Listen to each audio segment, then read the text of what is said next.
Hello, everybody, and welcome to another edition of the Running the Bases podcast. We are here in season 1, episode number 6. That's right. We've already made it through 5 full episodes. We are here in episode number 6. It's crazy to think that we have really come this far, but overall, we've had a great road here, and it's been a little while since the last podcast. That was primarily because we had a break. There was no school and other things are going on. It was a very busy time the next week after. So, excuse me, we didn't have the time to really make another podcast, but I'm here and back with another great one since the last podcast.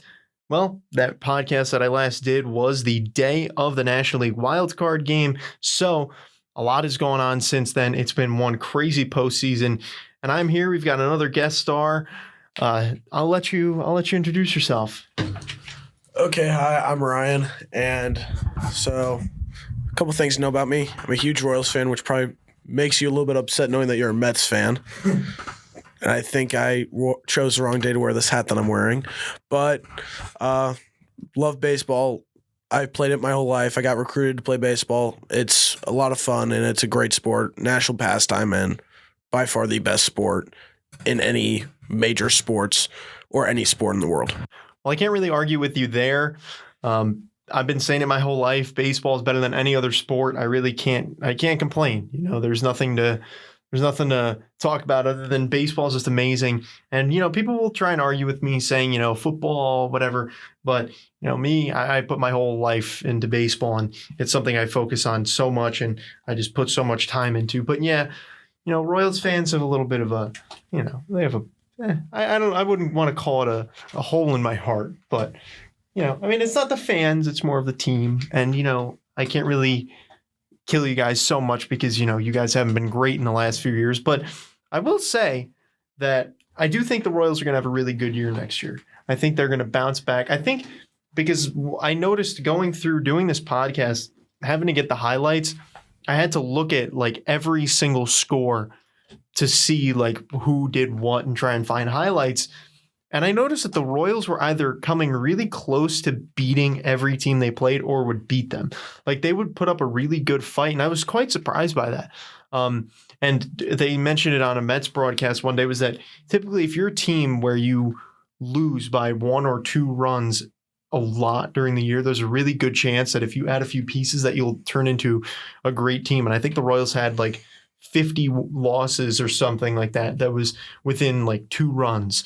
And I think if you're looking at that, I think the Royals have a really good future. No, I completely think that the Royals have a very bright future. I think the biggest thing for next year is getting a new manager, along with going through an ownership change. I know it's not going to be easy. It's going to be a lot. But for the Royals to be successful, they need to get some pitching. You have the pieces in the field, maybe add a first baseman, but you have the positions in the field. Dozier at third, Mondesi at short, Witt or Lopez at second. Then you've got such a young outfield. You've got Soler who's mainly going to be DH, but you can put in right field. You got Bubba Starling. You've got Brett Phillips. You've got so many good pieces, including Whit Merrifield, who is expendable and you can put anywhere. You got Salvador Perez coming back. There's a very bright future. I think that they need to sign a lot of pitching and start bringing up those young guys who have looked so good pitching-wise. And I think it's going to be 2-3 years before Bobby Witt comes up. But I think when you see Bobby Witt come up from the minors, that's when you'll see him move to third, and you'll have Dozier move to first. And then you've got a great infield. But it's mainly pitching. They had some bad pitching this year. The Royals got 3 good starters. You've got Junis, Keller, and Duffy. You need 2 more starters, and then you need a bullpen. The bullpen was really bad this year. And I wanted Ian Kennedy to be traded. Didn't get traded because Glass would not pay the extra $4 million for him to be traded to Atlanta. It's just frustrating because the team can hit. The team has solid offense. We have the leading hits leader. Yeah. And guy who was out half the year and still ended second or third in the stolen base. And you had the AL home run king too. Yeah, AL home run king. You had the 3 top guys in triples. There's so much talent, but it gets crushed by the inability of pitching. And the funny thing was, That's what I've been hearing all year, was that the Royals pitching was just not up to snuff. And then the Mets played them, and their bullpen was like phenomenal. They gave up, I think, 2 runs over the 3 games the Mets played them. And looking at that series, I have a lot of takeaways from the offense of the Royals is good enough that you don't need the best pitching staff in baseball, but I also think you need obviously to succeed, you need a good pitching staff. But I mean, you see it with the 2015 team. That pitching staff wasn't, it wasn't top tier, but they had guys who were good enough to get them by, with Edinson Volquez and Johnny Cueto. They had good enough pitchers that they could make it work. I think I really do believe that the Royals maybe even next year could make some kind of splash. But I agree. I think a new manager is most definitely the most important part there, and I think they need to get a couple more bullpen arms. But the thing with the 2015 season, though, is that bullpen was one of the best. You had starters that could go 5-6 innings, and then you had Hoshaver, then you had HDH with Herrera, Davis, Holland. That bullpen was electric, and then add Ryan Madsen in there. That team really had a great bullpen, which made up for a lack of pitching. Right. Not a lack of starting pitching, I'd say, but a lack of sufficient and strong starting pitching. And I'm fine with the team not having the best starting rotation, but they need a really good bullpen. So it's either you got to go out there and get 2 really good starters, or you got to make some splashes in the bullpen for sure. Yeah, and that's going to be something to look at for a lot of teams this year that are looking for starting pitching, because there's nobody really on the market.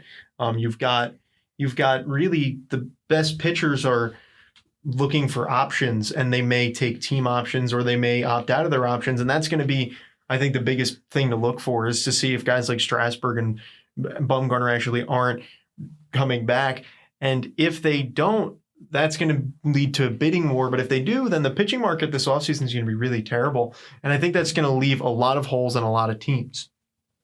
So then we're going to jump right into the MLB news. There's just one bit of news, and that's going to be the Angels hiring Joe Maddon. I think that's really the only big thing of news that's happened in the last few weeks. There's obviously been some smaller things, but the really only notable thing right now is Joe Maddon being hired by the Angels. There's also speculation that Mickey Callaway will go along with him to be his bench coach, or something like that. Maybe even his pitching coach, probably his pitching coach. But I feel like it's a bold move for the Angels, a team who really wants to win now, especially with Mike Trout being on that team. They want to win, and they want to win now, and they want to be able to win in the future. And I think the best way for them to do that, they need a good manager. They really just haven't had that. And I think overall, Mike Scioscia was just the manager for the Angels. He was one of those guys you didn't want to get rid of, but he wasn't bringing them wins. And it got to a point where they had to do something about it. Joe Maddon now taking over. There's rumors that Garrett Cole will go to the Angels this offseason. And I think if that happens, the Angels are going to be a real force to be reckoned with as 2019 wraps up and 2020 starts to come into play. Well, with Maddon going to the Angels, that was the most expected move for sure, because he's from California. He started his career as a coach with the Angels organization, so it was only a matter of time till they really decided, hey, it's your time to come here. I was shocked that they didn't give Brad Ausmus another year. I really thought he deserved another shot. 1 year's not enough time, in my opinion, but there's nothing much you can do with that. It's going to be fine to have him, but they need to add some more pieces to the pitching staff. They've got a solid core players, but not at the pitching spot. They don't have the best bullpen. They don't have a star pitcher. They need to get some pitching help drastically so that they can compete more. And funny talk about Garrett Cole. Garrett Cole is going to get a ton of money. Oh, yeah. It's going to be a bidding war for him. I think it's going to end up going to one of those big market teams. I don't think the Angels will have that big of a shot. They said the Padres. I don't think they have a shot now with how electric he's been all year, because these are smaller market teams, and small market teams don't get the top players. But a player that I could see going to one of those two teams is Steven Strasburg if he leaves. Mm-hmm. Because, one, he went to San Diego State. He's from the San Diego area. And if the Padres don't give him enough money, he'll just be like, hey, the Angels are close enough, and he could always go there. There's a lot of ifs with free agency this year on the pitching side, so we'll see what comes down to it. But a lot of teams, if not almost every single team, needs pitching help. Yeah, and that's the problem. When you have every team needing pitching help, it means that no matter what, you're going to be left with teams that need pitching help. Because until you get all those people coming in and getting drafted, you're just going to have a lack of pitching. And I think that's where the problem lies, is that there's just not enough. There's a lot of pitching prospects, but I feel like over the last few years, there's been a lot of pitching prospects that have come up that just haven't delivered to their potential. You've got guys like Dylan Cease, who was called up, in my opinion, a little bit too early by the White Sox. He did great in his time that he had as a really, in my opinion, a not ready starting pitcher. But I just feel like overall, there's a lot of great pitchers out there, but they need to have some of those prospects live up to their potential. And I think that's a great point with Steven Strasburg, that, he may end up heading over to the Angels. And if he does do that, that'll change up the AL West for sure. The Astros will be challenged for the first time really in a long time, because the Athletics are there, but they're not really promoting that much of a challenge. But the Astros really have been dominating this division. And I think it's crazy to see that. But if the Astros, have any chance, they need to try and keep Garrett Cole if Steven Strasburg does end up going to the Angels. So that's going to be interesting to look at as we go. But that'll bring us to pretty much just summing up what happened this entire postseason. There's been a lot that has happened. And overall, it has been one crazy postseason. It's been a postseason for the record books for sure. And like I mentioned, the last podcast that I did here, it was the day of the National League wildcard. We made our postseason predictions, and that was a really, really good podcast because we had a lot of differing opinions, but for my predictions, I actually got the entire American League side correct, but where I went horribly wrong was the National League side. I had the Nationals going out right away, and I had the Dodgers going all the way to the World Series. As we know, that didn't really play out very well, but we'll go more into detail about that. But I want to start off here with the National League wildcard game, which was by far the best start to a postseason, in my opinion, in years, maybe even ever. Obviously, I don't know every start to a postseason, but that was just watching that, to see that game and how it played out, with the Brewers feeling so confident that they were winning it from the start, and they were up until the end. And then Juan Soto came along, and he just blows holes in that, got a huge hit, drove in all those runs, and it was a magical moment for the Nationals. And I think for the Brewers, it was a real dagger to their heart. But for the Nationals, that was one of those wins that, it turned their jets on, and they haven't turned back. Oh, shit. My bad. The Nationals are so balanced. They've got guys who nobody thought would be much. Mr. National, Ryan Zimmerman, has been incredible for them this postseason, has done some great things with big hits. Howie Kendrick, the hero in Game 5 of the NLDS, has been awesome. Trey Turner, Anthony Rendon, and Juan Soto, they've got such an explosive offense that they are scary. And if any team can match up with the Astros pitching-wise, it's this team. You've got Scherzer, Strasburg, Corbin, and even Anibal Sanchez. This is a team that nobody thought would be anything this year, and look how far they've come. They started out 11-39 this year, and now they're going to the World Series. Dave Martinez, I think, should get NL Manager of the Year for this, and I want them to cap it off with the World Series here. Yeah, there's a lot to break down. For me, as a Mets fan, I watched the Nationals all year long. There's that intense rivalry. And when they fell so far down, it was over for them. They were done. There was no hope. And because I was doing my own podcast in high school at the time, I mentioned on the podcast to my co-host, I said, well, the Nationals are out for the year. We can count them out for good. And they've come back, and they have moved their way onto the World Series with the worst bullpen out of any contending team in baseball. But they've done it because of their starting pitchers, which has carried them. And you mentioned their starting pitching staff. Obviously, I don't know all too well about their pitching staff, but I think honestly, you said that they're the only team. I agree with that. I think the only team that's in the postseason. I believe that the Mets could contend with them because of their pitching staff, but I do think the Nationals have a better pitching staff than the Mets do, and it comes down to their pride and their heart. They wanted it really badly, and they really were determined to get it, and they did. They won that wild card game. They won it with some thunder, and it was just it sucked the life out of the Brewers, and I think it may even impact their season next year. It may completely change the way that their season goes, and we'll have to wait and see. But for the Nationals, they took off, and like I mentioned, they didn't turn those Jets off.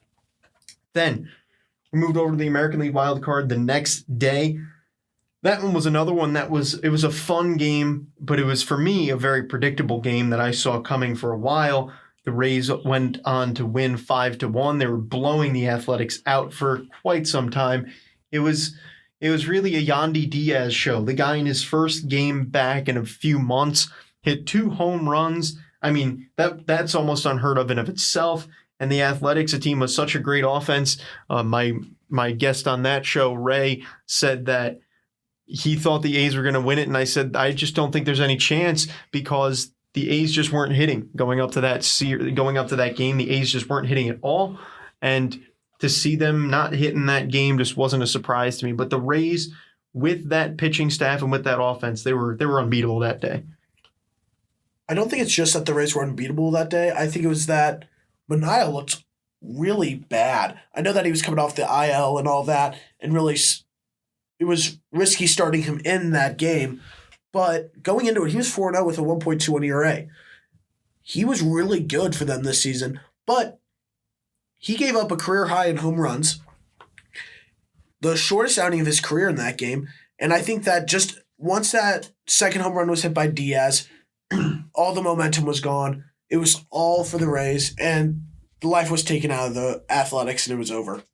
Yeah, and I was wondering the same thing about Manaea when he ended up getting given the call. I wasn't necessarily surprised, but there's really nobody else on that staff that I would want. I mean, maybe you could throw Homer Bailey out there, but I had Mike Fiers, so I probably would have threw out there. Yeah. He was really good for them this year. 16-6, really good. Yeah, his ERA was a little bit up there, but not that bad for starting pitching. So I would have probably thrown him and have Manaea, if needed, come out of the bullpen. Yeah, I think that's a really great. I mean, I couldn't argue with that at all, because I mean, clearly it didn't work, and it's easy to look back and say, what if they did this? And you can easily say, they didn't do it right, and they needed to do it some other way. Yeah, and their bats were just dead. This is a team that had one of the best offenses when you have Matt Chapman and Matt Olson, and they scored their lone run off of an error. Yeah. That's just not what you would expect out of that team. Yeah, and I'm, like I mentioned before, looking at all those scores, I ended up going, because when I have to search for highlights, I look through every single game to see, and the Athletics over the last week and a half of the season scored maybe 1 or 2 runs in every one of their games. So I knew going into that game that their offense was just not working. So that was a very interesting kind of game that a lot of people were surprised by, but I think the people that were really paying attention over those last few weeks, they didn't really see anything that was uncommon. But then you move over to the division series. We're going to start off with the American League division series between the Astros and the Rays. This was a series that got a little bit wacky because a lot of teams were really projected to be going head-to-head, but the Astros and the Rays were not really expected to go 5 games, and they did. I was very surprised that the Rays pushed them as hard as they did, especially with the Astros being up 2-0. The Rays just came right back, and they said, this is not over. They took it over at home, and they managed to get all those wins. They didn't end up beating out the Astros, as the Astros won 6-1 in Game 5, but they started off that series really just far behind. And it was as if that momentum from the wildcard game just went away. And then they got it all back the second they went home, and they filled Tampa for like the first time ever. And it was shocking. And the fans were loud and they were proud of their team, and their team did really well. For the Rays, I think the biggest part of it was they got shell-shocked from going to have to face Verlander and Cole instead of going against Manaea. Right. And it just really hit them hard. But you saw in Game 4, they shook up Verlander. Yeah. I said Astros in 4 in this series, and I was wrong. Yeah. Because, yeah, Greinke is a good pitcher, but he struggled throughout the postseason. But that doesn't mean that he's a bad pitcher. He's still a great pitcher, and I still love him because of what he did for Kansas City. But when it comes to Verlander, you have seen him get shaky over the postseason, and that's where Cole has differentiated himself from him because he has been electric throughout the postseason.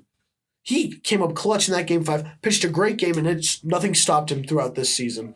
He is by far the best pitcher in the league. Yeah, and I agree. And I'm coming from a Mets fan perspective, and I will say that Garrett Cole's the best pitcher in baseball right now.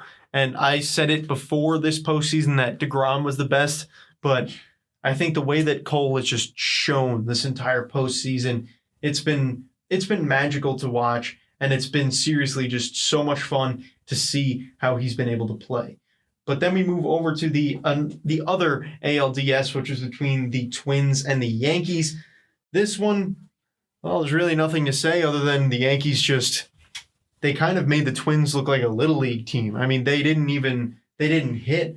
They scored a combined total of 7 runs over 3 games when the Yankees scored a whopping 23. So, I mean, the Yankees they demolished them. I projected this series was going to go 5, and the Twins they died. The thing with the Twins was they were built to be a regular season team because they could hit really well. Their pitching had been shaky all year, and it came back to bite them. You know, I will say this: they had 4 home runs in that series, but for a team that had the most home runs in the major leagues in the regular season, they should have been able to hit more home runs, especially at Yankee Stadium. Yeah. Yankee Stadium is not a hard ballpark to hit home runs at. And they should have been able to crush the ball like they had been all year because they had been able to crush so many balls at Kauffman. Mm-hmm. And Kauffman is a very pitcher-friendly park, yet they can still crush balls at Yankee Stadium, but they didn't. And I think that hurt them. Their offense was weak. They had some rough defense. It was not a good series for them.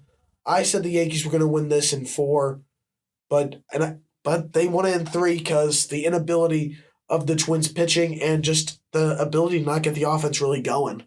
Yeah, and I think if you really break down this series and you look at the little things that happened, sorry, you have the Yankees just were a better team, and it was like what I say all the time, you know, looking at that 2015 World Series. The Royals were just simply a better team. There was no match for the Mets, and it's sometimes blatantly obvious. And there are a few times in the postseason where it's blatantly obvious where that one team is just better. And for me, this was just one of those blatantly obvious dominating series. Then we move over to the Cardinals and the Braves. This was really a great series, as I had projected it to be. I had this series going 5 games with the Cardinals winning. They ended up doing that. So that was a really fun series, and I knew that this was going to be a back-and-forth series. It started off back and forth with the Cardinals winning Game 1 7-6, and then the Braves won Game 2 3-0. The Braves won Game 3 to go up 2-1, and then the Cardinals were able to go on and win the last 2 games in just amazing fashion.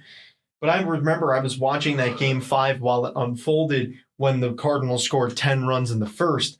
And, you know, the Braves fans were up on their feet before, and then they scored 10 in the first, and, you know, half the stadium left because they knew it. The season was over. And it was disappointing because I'd seen the Braves play all year, but I knew that Freeman was going to be terrible because he had been hurt. He'd been hurt for a couple of weeks and hadn't hit a home run since September 1st. And then Ronald Acuna was also hurt going into the postseason. Fultonevich was struggling with a bone spur that has been the most unpredictable thing all year, where one start he's Cy Young worthy and another start he is just showers. So for the Braves, they really put up a good fight here, and there's nothing to be said other than they did a really great job. They just didn't get it done in all 5 games. That's the thing about the Braves. Well, going into that series, I picked the Braves, but I was very weary because of the injuries to Freeman and Acuna. And looking at it, Fulton Nevich just didn't have it in that last game. Yeah. You knew it from the first batter on. And he just didn't have much command. He looked really poor, and they didn't get anything going on defense. The defense was poor, too.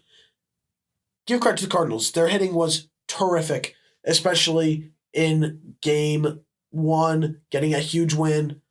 But you got to think about Yadier Molina coming up clutch in Game 4, tying the game, and winning the game. Guy came up clutch, getting him to that very experienced and veteran guy who's been with the Cardinals for so long and is the face of that franchise. And when you look at it, the Braves just didn't have the firepower on the offense that they really can have to match the Cardinals. Because you saw, once they had that 10-11 run first inning, it was over. Fans were leaving, and the Braves just gave up. Yeah, and I think if just the Cardinals, like you said, Molina's presence in that series was evidently impactful. You've got a lot of young guys on that team and inexperienced postseason guys on that team like Marcell Ozuna. And he was able to give them that little boost that they needed. He gave them the confidence, and he brought that postseason experience that nobody else really had on that team, and it was really very impactful. Then we move over to the last series that was by far the most shocking series in this postseason. The Nationals going up against the Dodgers. It seemed like it was going to be over from Game 1.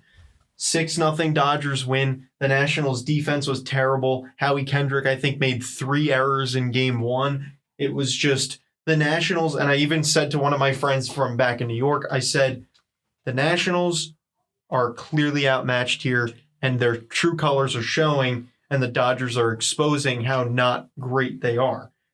The Nationals went on to win Game 2. The Dodgers blew them away in Game 3, 10-4, and I felt after that, with the Nationals down 2-1, I just thought it was over.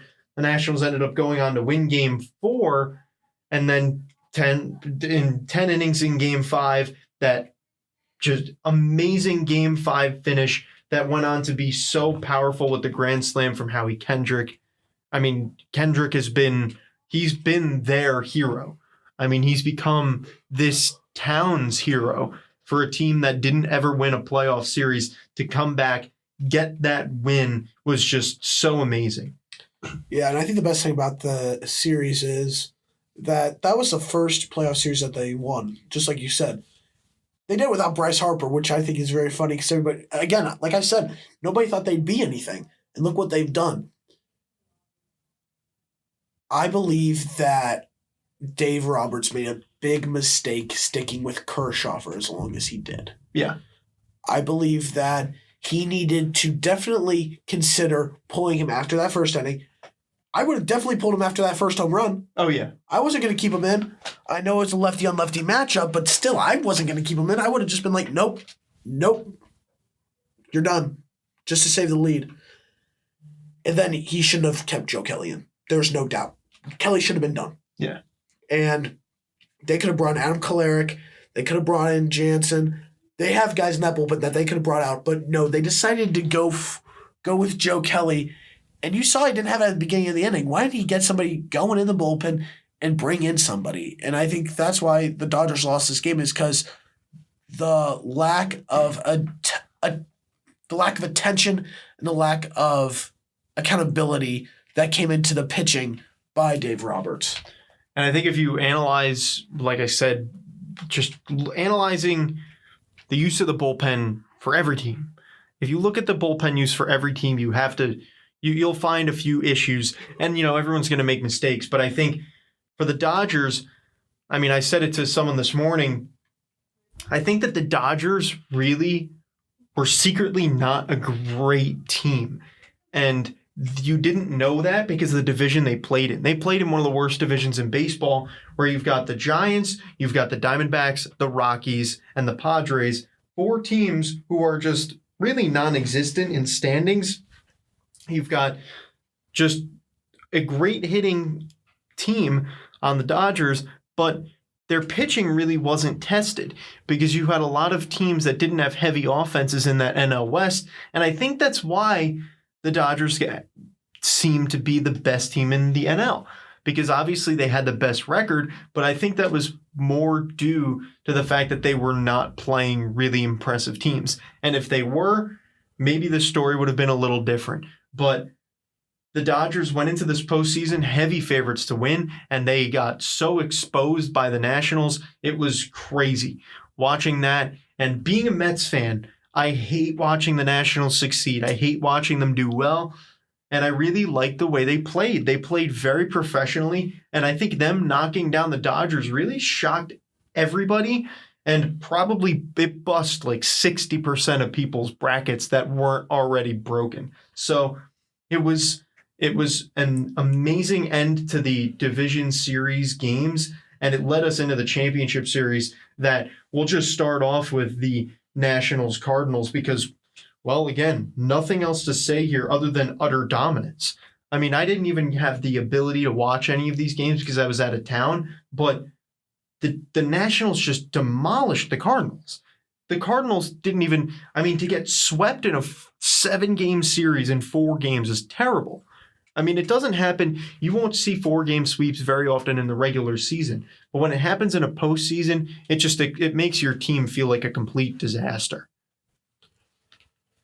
With the Nationals, they looked so good in that series, especially the starting pitching. Anibal Sanchez, game 1, comes out and almost throws a no-hitter. And then you have the same thing with Scherzer the next day. It wasn't really the offense those 2 games. It was the defense and the pitching that looked really good and led them. And I think a huge part of the Nationals' success has been their starting pitcher's ability to go extended innings and go deep into games so that the pressure is off of the bullpen for very long. And I think that's been crucial, and it's been very effective so far. But then when you look, especially at that last game, that offense exploded. They exploded for 7 runs in the first inning, and by then you knew it was over. Going into Washington, I said to all my friends, this game's not going back to St. Louis. This series is not going back. It's over. Yeah. Because they had all the momentum. They're going home to their own fans. The Nationals had such a great series, and they were just so dominant on their pitching. And it was the best display of pitching and defense I have seen out of a team in the postseason in a very long time. Then when you combine that offense, if you can combine those two into most of the games of this series, you could see the Nationals clearly take this World Series. Yeah. So it's going to be a very interesting series. Like I said, very even teams, great starting rotations, elite starting rotations, explosive offenses, and struggling bullpens. So it's going to be a very even and very strong series. Right, and we'll go a little bit more into detail about the World Series after we cover the Yankees, the ALCS. So, you hit the nail on the head. The Nationals coming out pitching. The great thing for me, though, looking at this, I have built a lot of appreciation for the Nationals this postseason. And again, being a Mets fan, that's really hard to do because Mets fans are trained to hate Nationals. But they have just played so well. And I think the obvious underdog here is Tanner Rainey. The dude's come out. I saw a tweet yesterday that said there's a 25-year-old who comes out of the Nationals bullpen who throws 101. And I've known that all year because I've seen him. And the main issue with him was his control. He was having a lot of control issues back earlier when he started the year. He would walk a lot of people. He doesn't really have any control of his fastball. So he has 101 miles an hour that he really has no idea where he's throwing. It just a lot of times will go in a really great spot. And to be honest, if you're Kurt Suzuki back there, you've got to just be aware that the ball's not going to go where you're expecting it to. And I think if you're a hitter, that also makes it really hard to hit him because you can't expect a pitch in one spot because you may expect a high fastball. You may know a high fastball is coming, and it'll be down and away. So you've got that kind of power out of the bullpen. The Nationals they've emerged as one of the most powerful teams in quite possibly postseason history. But like I said, this is great for me as a Mets fan because the Nationals starting rotation is going to be dead by the end of the postseason. They've used Scherzer and Strasburg at least 2 times in each of the first 2 series. Corbin's been used a lot. And by the end of this World Series, however long it goes, if it goes 7 games, the Nationals bullpen, is not going to get used much. They're going to be using their starters a lot. And that's going to be great for the Mets next year because the Nationals starting pitchers are going to be just exhausted. So good. The Mets will maybe get a few more wins next year. But, there's really nothing else to talk about in that series. Just dominance. Cardinals. I found it very ironic that they blew out the Braves to get blown out by the Nationals. I just thought it was one of the most incredible, I don't even know the word for it, but it was just great. When you look at it and you look at the teams staggered next to each other, the Nationals just outmatched them one, and their lineup is just so much stronger. Yeah, and before the year started, I think I picked the Cardinals to go to the World Series this year, and they lived up to that almost, but their offense ended up not being as good as I expected it to be, and their pitching really let them down. Miles Mikolas was horrible. He is their ace, and he just did not do anything this year. Marcell Ozuna, yes, he's good, but he didn't produce the way he's supposed to, and Paul Goldschmidt was probably the biggest letdown they had. He wasn't very successful all year long. So that was just... The Cardinals have to just hope that some of these guys will just bounce back next year. They can keep relatively the same team. They just need to make a few adjustments. But the real excitement for me was the ALCS. You've got the Yankees and the Astros. The Yankees winning game 1 by just demolishing the Astros 7-0. And then they got beaten in the next 3. So it's 3-1. And for me, I've liked the Astros since they beat the Yankees in 2017, because obviously being a Mets fan, I have to root for anybody who goes against the Yankees. And when you've got a team going against the Yankees and they go 7 games, you begin to develop a really hard passion for the team. And that's what happened. And I really like the Astros. I like the way they play. I love George Springer. The reason I love George Springer is because I projected him to be the MVP in the World Series in 2017 after he had such a horrible postseason, and he did it. And I loved him after that. He's a great guy. And the Astros are a great team. And if you look at I saw a note that I don't know if it's true or not. I wouldn't really believe it, but it was from a credible source that said that at one point during Game 6, when a foul ball was hit and Aaron Judge and Brett Gardner came together on the sideline, they tapped the bullpen catcher, and Brett Gardner said, "You guys are the better team. Go represent the AL in the World Series." And I don't know if that's true or not, but if that's the case, that's a lot of great sportsmanship from a guy in a team that is known for being the least sportsman-like team in baseball and maybe even in sports. So for the Astros here, to beat out the Yankees is a huge feat for anybody, because I think, look, there's not... You can look at every team and analyze the teams that don't like them and hate them. The Yankees have 29 teams that hate them and 29 groups of fans that hate them. And I think it's just a success for baseball when the Yankees get knocked out. So I found that great, but what are some of your takeaways from this ALCS? The Astros did an incredible job of getting to the Yankees' strongest point of their pitching staff, which was their bullpen. Did a great job of that.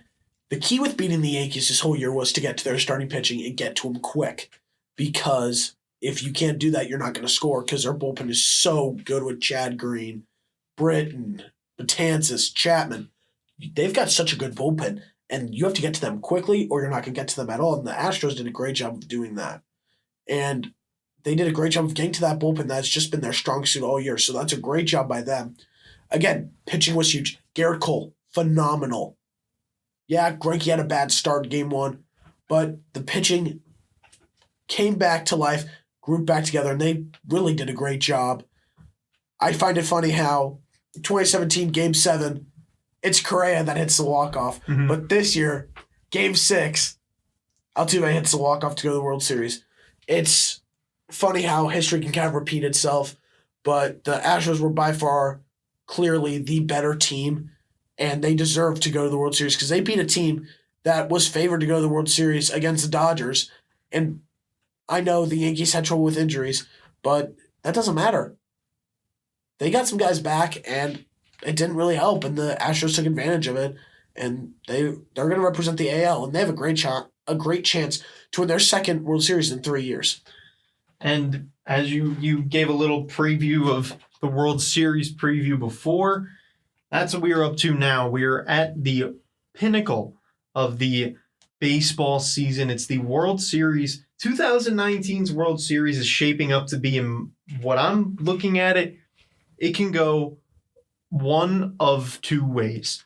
I think it's going to be either one team blows out the other and wins it in 5, or it's going to be one of the best series ever, and we're not going to know who's going to win the series until the last pitch of Game 7, where it's seriously on the edge every single pitch. And I think it's going to go to that. I'm not saying that this is going to be a just hardcore battle every single pitch of every single game, but it may be, because these two teams are so well matched. This may be the best matched World Series I think we have had in our lifetimes. I mean, we've seen some great World Series. And my best memory of World Series baseball is the Cardinals and the Rangers from 2011. That World Series was sick with David Freese and the walk-off. I mean, I just think that was a great World Series. I remember watching that and how crazy it was. But I think this will be better. I really do. I think this is going to have walk-offs. I think it's going to have emotional moments. And I think we're going to see some back and forth things just every single pitch, every game. And I'm going out on a limb here, and I'm going against my own World Series prediction.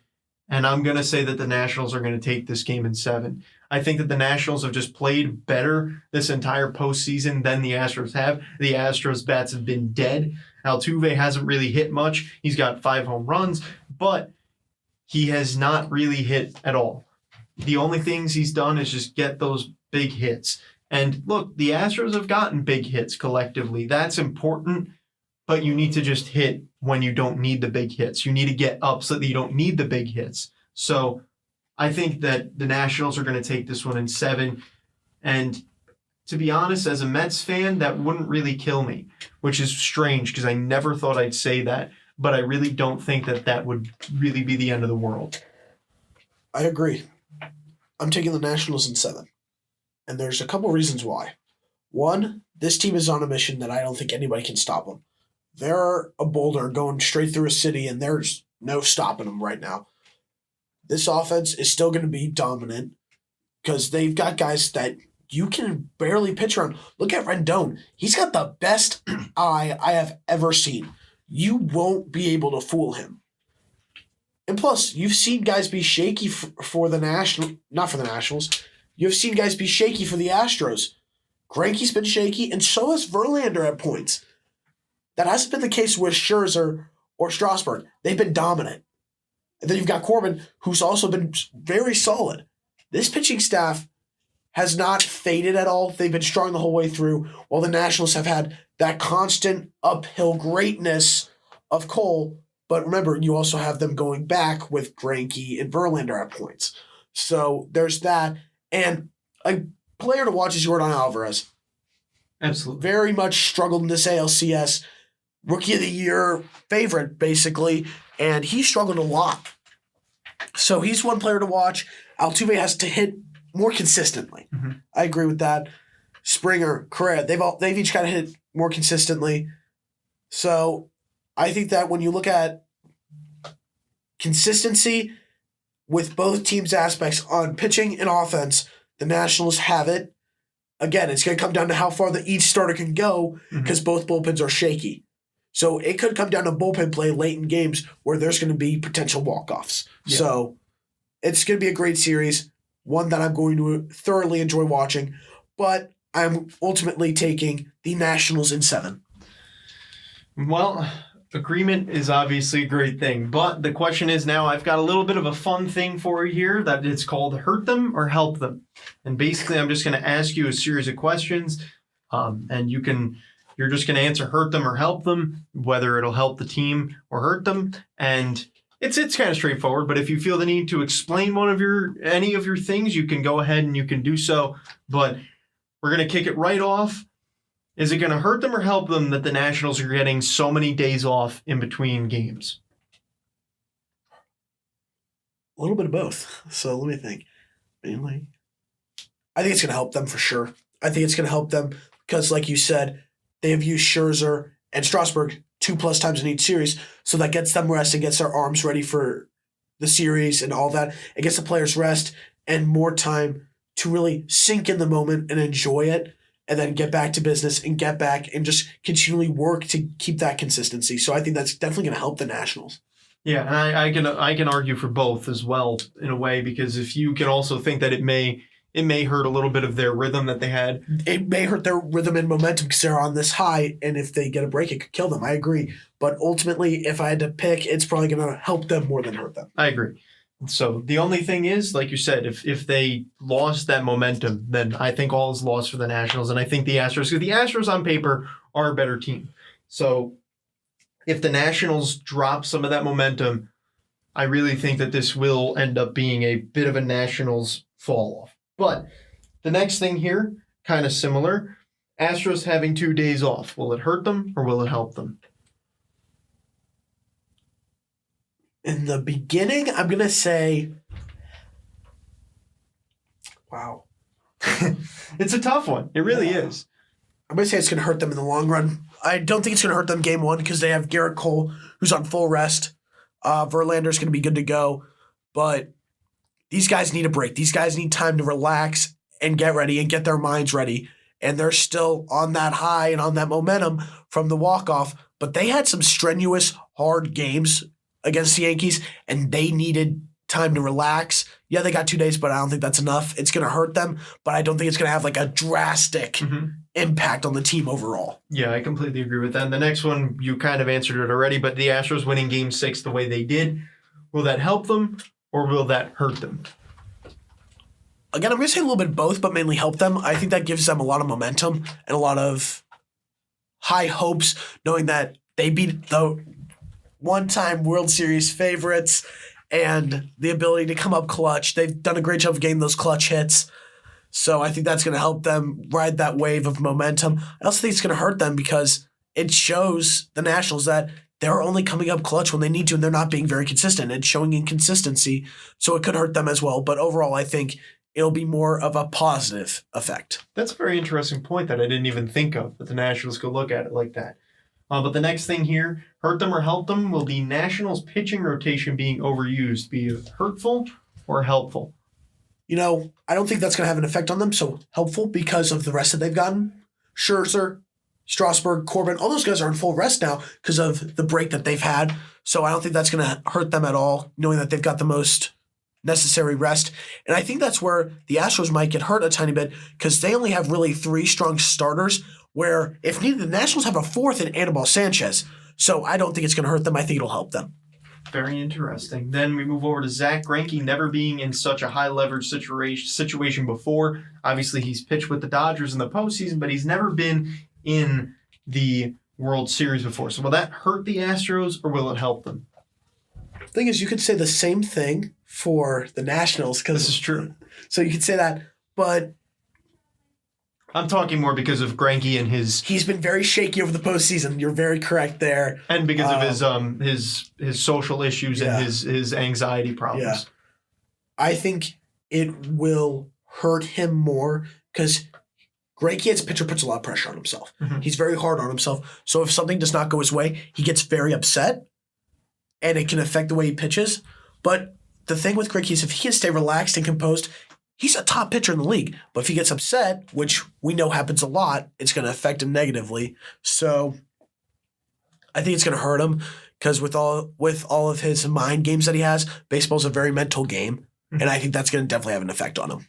Yeah, I completely agree. So I think that will be the other argument you can make for helping him is that it could possibly give him more motivation. But I think going into it, looking at it the way it is, I think it'll be just like that. So then the next one, Justin Verlander. Will he hurt the Astros or will he help them? He will help them for sure.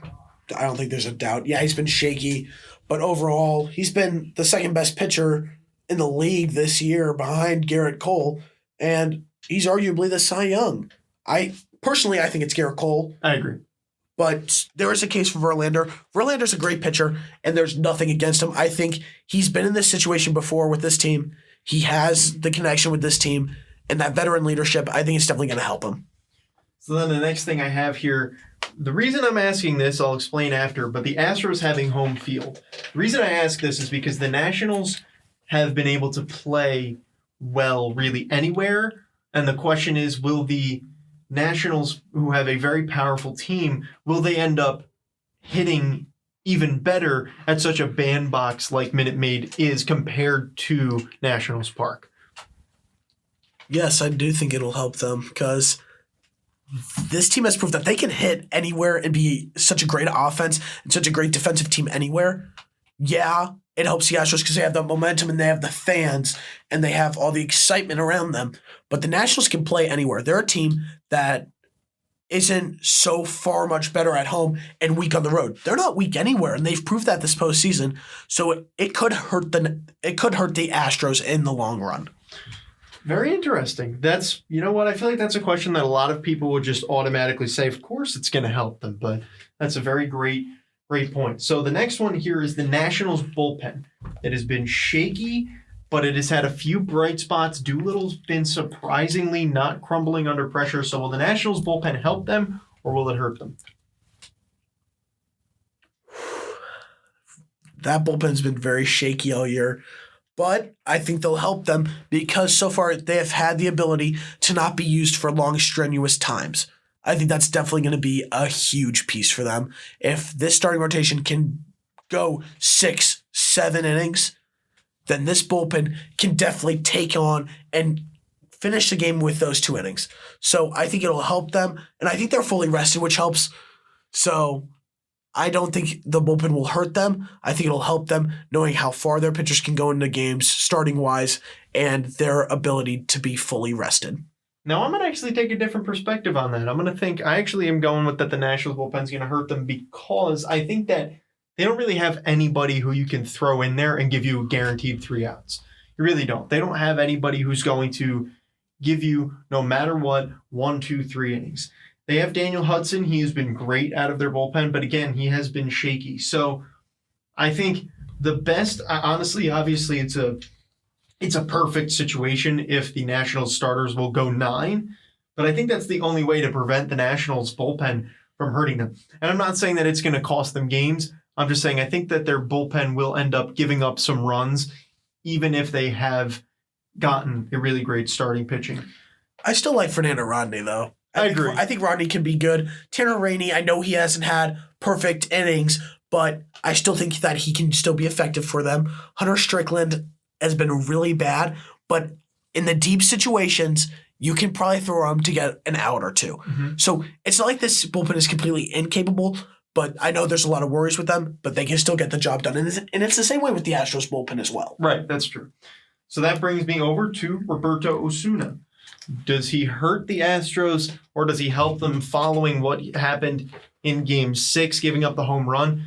I know it all too well that when a closer gives up a home run, it tends to just go down a spiral of home run, home run, home run, home run. So obviously that could have just been an Edwin Diaz only situation, but will Osuna hurt or help the Astros? I'm going to say something that's going to upset you. Juris Familia, Game 1, 2015 World Series. My favorite player ever, Alex Gordon home run. This is true. I think it's going to hurt them. His confidence is all waved off. He's not confident in himself, and he got bought out. He got bought out by his teammates. LeMahieu was incredible for the Yankees this whole season, especially with the amount of injuries that they had. But this is a closer that was one of the best when he got traded from the Blue Jays. Mm-hmm. And I think it's definitely going to hurt them because they don't have that star closer that is not crumbling like the Nationals. They could use Ryan Presley. You have Doolittle, who struggled in the beginning of the year, but he isn't crumbling right now. He's remaining strong and solid. So you have that. But Osuna is just not having it. They might have to go with Ryan Presley, like you said, to take over. Osuna's really just fallen behind, and I think it's definitely going to affect him, especially with how people are viewing him and how he's been in the news recently because of domestic violence. So I think that'll have an effect too. But I think Osuna will hurt them unless he comes in a situation in a game where he has room to maybe have a little bit of margin for error, like a 3-run game, where he can get some confidence back. This is true. But like you said with Familia, I know all too well that ever since then, I haven't seen that same pitcher ever again.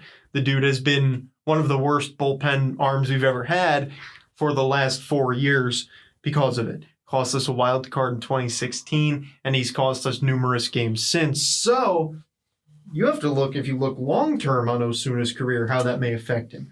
The other thing is maybe it's a little different because they won the game. Mets didn't have that luxury because we just I can't go on it. I can't even talk about that World Series because I'll just go on and on. But you never know what the long-term effects will be, and you never know. Maybe he will bounce back, but I agree with you. I think he will hurt them. The next thing here is a guy who has been the same way he was in 2017, not hitting at all throughout the entire postseason. George Springer, a guy who is quite possibly the most, well, not the most, but one of the biggest pieces of life in the Astros, one of the most uplifting players on the team in baseball. Will he hurt the Astros or will he help them? Definitely help. This guy's an elite leadoff hitter. I think he's going to have a few leadoff home runs this series, and I think his bat will turn around. His defense is still top-notch. He's a great defender, and I think that his bat will be turned around this series. And I think that that's part of the consistency issues with the Astros is because their strong leadoff hitter is struggling. They're kind of using him as the anchor on how it goes. So I think that he knows that he needs to step up, and there are things that he can do to make sure that he's more consistent at the plate. I'm going to make a bold prediction here. I'm going because Max Scherzer is a predominant, as I know, he's a predominant first ball, fastball pitcher to start off a game. I'm making a bold prediction that George Springer hits a home run first at-bat of the game tonight in the bottom of the first to start off the series right. We also don't know what will happen in the top of the first, but I'm going with that. I've been right about Springer in the past, so you never know. Here's the thing about Scherzer. He gives out like 2-3 runs in the beginning innings, and then that's it. Right.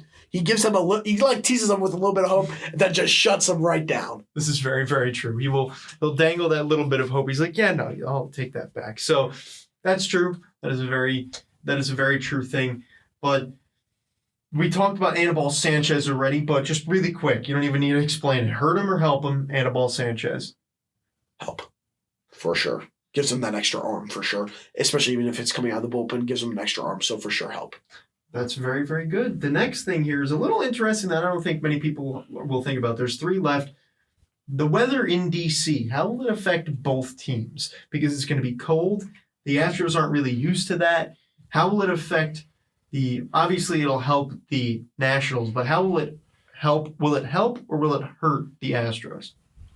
I think it's going to hurt the Astros because of the way that the pitchers take care of their arms is definitely going to be affected. Because I know that Garrett Cole and Verlander are not guys who are big on putting on a jacket and getting warmed up and keeping their arm warm. So I think that's definitely going to have an effect. Plus, the way that the ball comes off the bat and the way that the ball is thrown in cold weather, it's a lot harder to manage your grip. So I think it's going to hurt them. Of course, it's going to be an adjustment period, and they can easily adjust to it. But I think it'll hurt them, at least in the first game in D.C. Very interesting. And then we move on quickly to the Nationals' lack of World Series berths. Do they get over anxious in that very first World Series of their team's history? Will that help them or will it hurt them?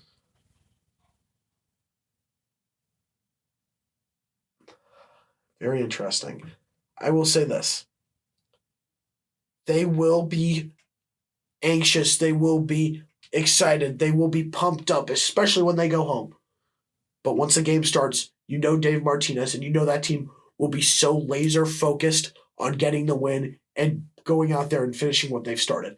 They're not going to let them get too caught up in the moment. Of course, they're going to let it sink in and enjoy it, but they're not going to let it overtake them and cause them games. And then the last thing here that we've got to talk about, obviously, is just World Series MVP predictions for both teams. I will let you think about it a little bit. I thought about it this morning. For the Nationals, there's a lot of great players, but I'm sticking with Steven Strasburg. The guy has been electric this entire postseason. If it weren't for Howie Kendrick, he would have won the NLCS MVP. I think he's making a bid for postseason MVP, but I think if Strasburg gives him 2 great starts and maybe even comes out of the bullpen in Game 7, I think Steven Strasburg gets the World Series MVP. For the Nationals. For the Astros, it is a very interesting situation, but for me, in my opinion, I think there's a lot of great hitting and a lot of great pitching, but I'm going to stick with the pitching side, and I'm going to go with Garrett Cole. I think he's going to give him 3 starts in Games 1, and the other game, and I think he'll definitely start Game 7 if he gets a chance. If he starts 3 games and throws 3 gems, I think Garrett Cole's the MVP of this World Series. So what do you think, starting with the Nationals and then going to the Astros? Who are your World Series MVPs? My first guy for the Nationals is going to be Howie Kendrick. This guy's come up clutch time and time again, and I think that's not going to stop. This guy has so much veteran leadership and veteran experience that I think it's definitely going to help this team, and it could lead to him coming up clutch and getting more big hits. So there's that. Or I can even see Steven Strasburg. I agree. Steven Strasburg has been electric this postseason. I definitely think he's got such a great case, and if he can be electric and strong, even if it's coming out of the bullpen, like you said, he'll win it.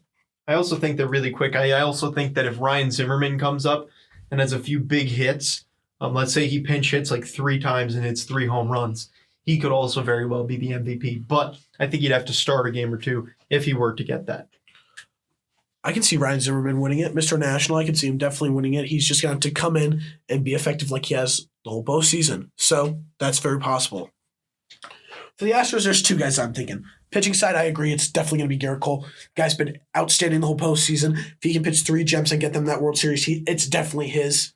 So there's that. But on the hitting side, I'm going Bregman. Yeah. Bregman is such an elite player. He's going to be a huge part of this team, not just offensively, but defensively. So I expect big things from Bregman in this series.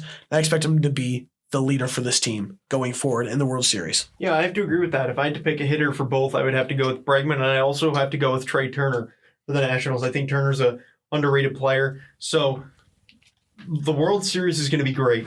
We've got all 7 games coming up within a matter of a week. I don't know the exact date that they end. I believe it's next Tuesday, maybe the last game. Next Wednesday would be Game 7 if there was one. So overall, looking at this, by the next podcast, there will be 5 games to analyze. There's going to be a lot to talk about. There's going to be a lot to point out. The series may be over at that point. There may be, like I said, I think it's either going to be 5 games, 1 team dominates and it's done. I think the only way that happens for either side is if the Astros just can't hit and the Nationals just kill them, or if the Astros finally start hitting and the Nationals lose some of their momentum. But I really believe this is it's going to be a horn-locked series. It's going to be spectacular. So all in all, this World Series, I'm hoping and I think it will be the best World Series we've ever had.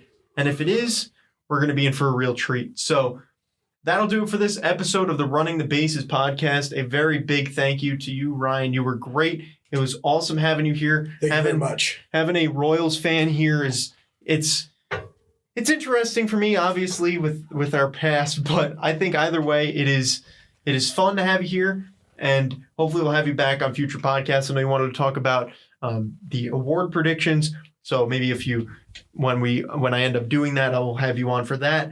So we will have to wait and see, but I appreciate it. And any final words before we go on? Thank you for having me. I've really enjoyed it, and I think you guys can tell I love baseball and I have a lot of knowledge about it. So yeah, that's really it. Well, that's great, and I really appreciate it. And thank you very much for being on. Thank you, everybody, for listening to this edition of the Running the Bases podcast. We will see you all next week. Enjoy your World Series and take care. Tell me pretty lies, look me in the face. Tell me that you love me, even if it's